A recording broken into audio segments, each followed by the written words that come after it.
Está escrito no Evangelho segundo Lucas, capítulo 12, versículos 13 a 21, o seguinte: Neste ponto, um homem que estava no meio da multidão lhe falou: Mestre, ordena a meu irmão que reparta comigo a herança. Mas Jesus lhe respondeu: Homem, quem me constituiu juiz ou partidor entre vós? Então lhe recomendou: Tende cuidado e guardai-vos de toda e qualquer avareza, porque a vida de um homem não consiste na abundância dos bens que ele possui. E lhe proferiu ainda uma parábola, dizendo: O campo de um homem rico produziu com abundância, e arrazoava consigo mesmo, dizendo: Que farei, pois não tenho onde recolher os meus frutos?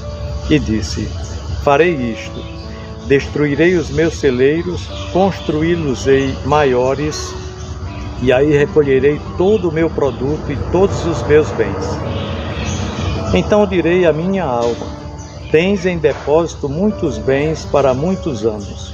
Descansa, come, bebe e regala-te. Mas Deus lhe disse: Louco, esta noite te pedirão a tua alma. E o que tens preparado, para quem será?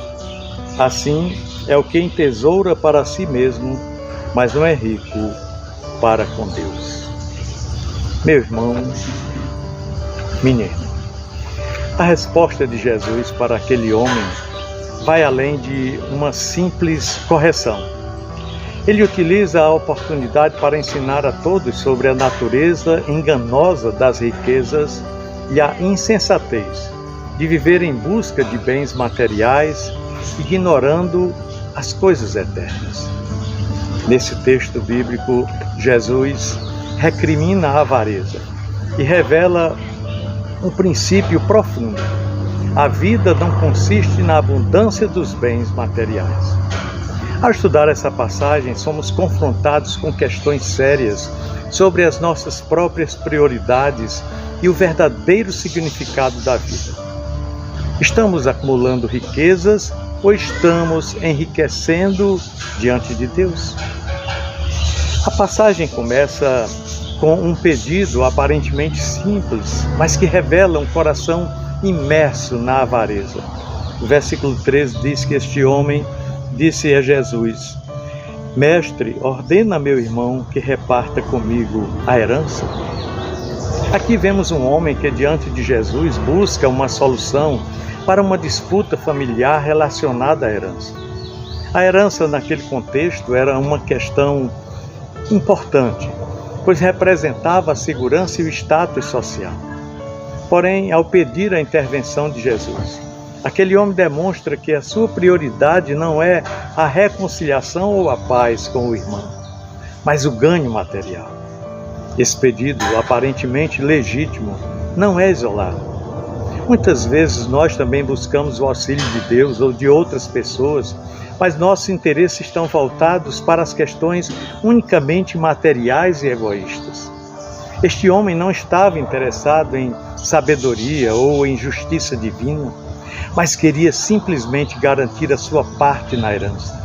Isso nos ensina algo importante. Frequentemente, as nossas motivações para nos aproximarmos de Deus ou pedir a sua intervenção são mais egoístas do que espirituais. Será que nossas orações e nossos pedidos a Deus são motivados pela busca de seu reino e de sua justiça, ou estão focados na nossa própria ganância? Como isso tem impactado a nossa vida espiritual? E Jesus responde ao pedido daquele homem de forma direta, mas cheia de profundidade. Jesus respondeu: Homem, quem me constituiu juiz ou partidor entre vós? Aqui Jesus nos ensina que seu papel não é ser um juiz para resolver disputas materiais, mas o Salvador que vem para tratar das questões espirituais. Ele redireciona o foco para a verdadeira missão dele: chamar as pessoas ao arrependimento e à reconciliação com Deus, não para arbitrar questões temporais. Essa resposta é reveladora. Jesus está dizendo que as questões materiais não está dizendo que não são importantes, mas que elas não devem ser a nossa prioridade.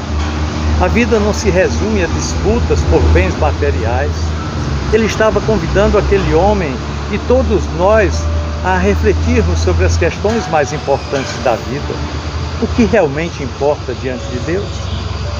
Como temos tratado as questões materiais em nossa vida? Estamos, como Jesus, dando maior ênfase às questões espirituais? Ou estamos buscando primeiro as coisas terrenas? Em que áreas da nossa vida temos colocado mais foco? Em seguida, Jesus faz uma advertência severa. Ele diz no versículo 15, tende cuidado e guardai-vos de toda e qualquer avareza, porque a vida de um homem não consiste na abundância dos bens que ele possui. Então a palavra cautelai-vos significa que devemos estar em guarda, vigilantes contra esse mal. A avareza, a busca incessante por mais riquezas e posses, pode nos cegar espiritualmente e desviar o nosso foco da verdadeira vida. Jesus nos diz algo crucial: a vida de um homem não consiste na abundância dos bens que ele possui. Isso nos faz refletir sobre a maneira como a sociedade atual define o sucesso das pessoas. Ter muito dinheiro, muitas posses, status e poder. No entanto, Jesus redefine o que é uma vida bem-sucedida. Ele nos ensina que a vida não é medida pela quantidade de bens materiais, mas pela qualidade da nossa relação com Deus e com as outras pessoas. A busca desenfreada por riquezas e status está influenciando a nossa forma como vemos a vida. Nós estamos de alguma forma medindo o nosso valor com base naquilo que nós possuímos? Como Jesus define o verdadeiro valor da vida em contraste com as definições do mundo? E para ilustrar sobre a avareza, Jesus então conta a parábola do rico insensato. E ele diz no versículo 16, dizendo: o campo de um homem rico produziu com abundância.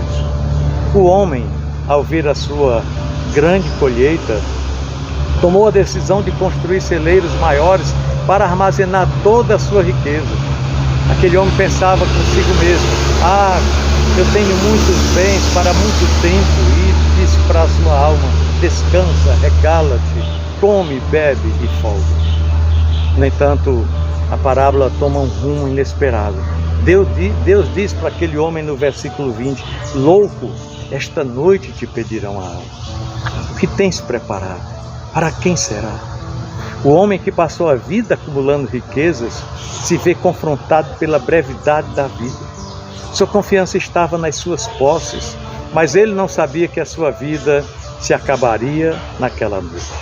Jesus então conclui no versículo 21, assim é o que entesoura para si mesmo, mas não é rico para com Deus. Essa parábola nos ensina sobre a insensatez de colocar a nossa confiança em coisas temporais, como as riquezas materiais. O homem rico confiava que os seus bens lhe garantiriam segurança e descanso para muitos anos, mas ele foi surpreendido pela morte naquele mesmo dia. Jesus nos adverte que a verdadeira riqueza não é medida em termos materiais, mas em nossa relação com Deus e nossa disposição de viver para Ele. A propósito, quais são as riquezas que nós estamos acumulando em nossas vidas? Estamos como o rico insensato, depositando a nossa confiança em coisas que são passageiras e sem valor eterno? O que significa ser rico para com Deus? Jesus diz: esse homem era rico, mas para com Deus não. A avareza é uma tentação constante. Nós vivemos em uma sociedade que constantemente nos diz que precisamos de mais e mais dinheiro, mais bens, mais status. Porém, as palavras de Jesus nos chamam a refletir sobre o verdadeiro significado da vida. Ele nos convida a viver de maneira diferente, não para acumular tesouros nesta terra, mas para acumular tesouros nos céus. Então é importante que avaliemos as nossas prioridades. O que está ocupando em primeiro lugar a minha vida, minhas posses, minha carreira ou a minha caminhada com Deus? Jesus nos ensina que as nossas riquezas materiais não são a medida da verdadeira vida. Precisamos investir no que é eterno. Em vez de acumularmos riquezas que se desgastam com o tempo, precisamos investir em ações que tenham impacto eterno. Ou seja, amar ao próximo, buscar a justiça de Deus, pregar o Evangelho, ser generoso. Essas são as verdadeiras riquezas que não se corrompem.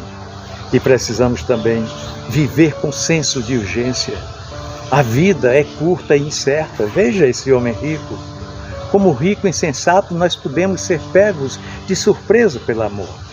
A questão que devemos fazer a nós mesmos é: estamos prontos para enfrentar Deus? Estamos acumulando tesouros no céu?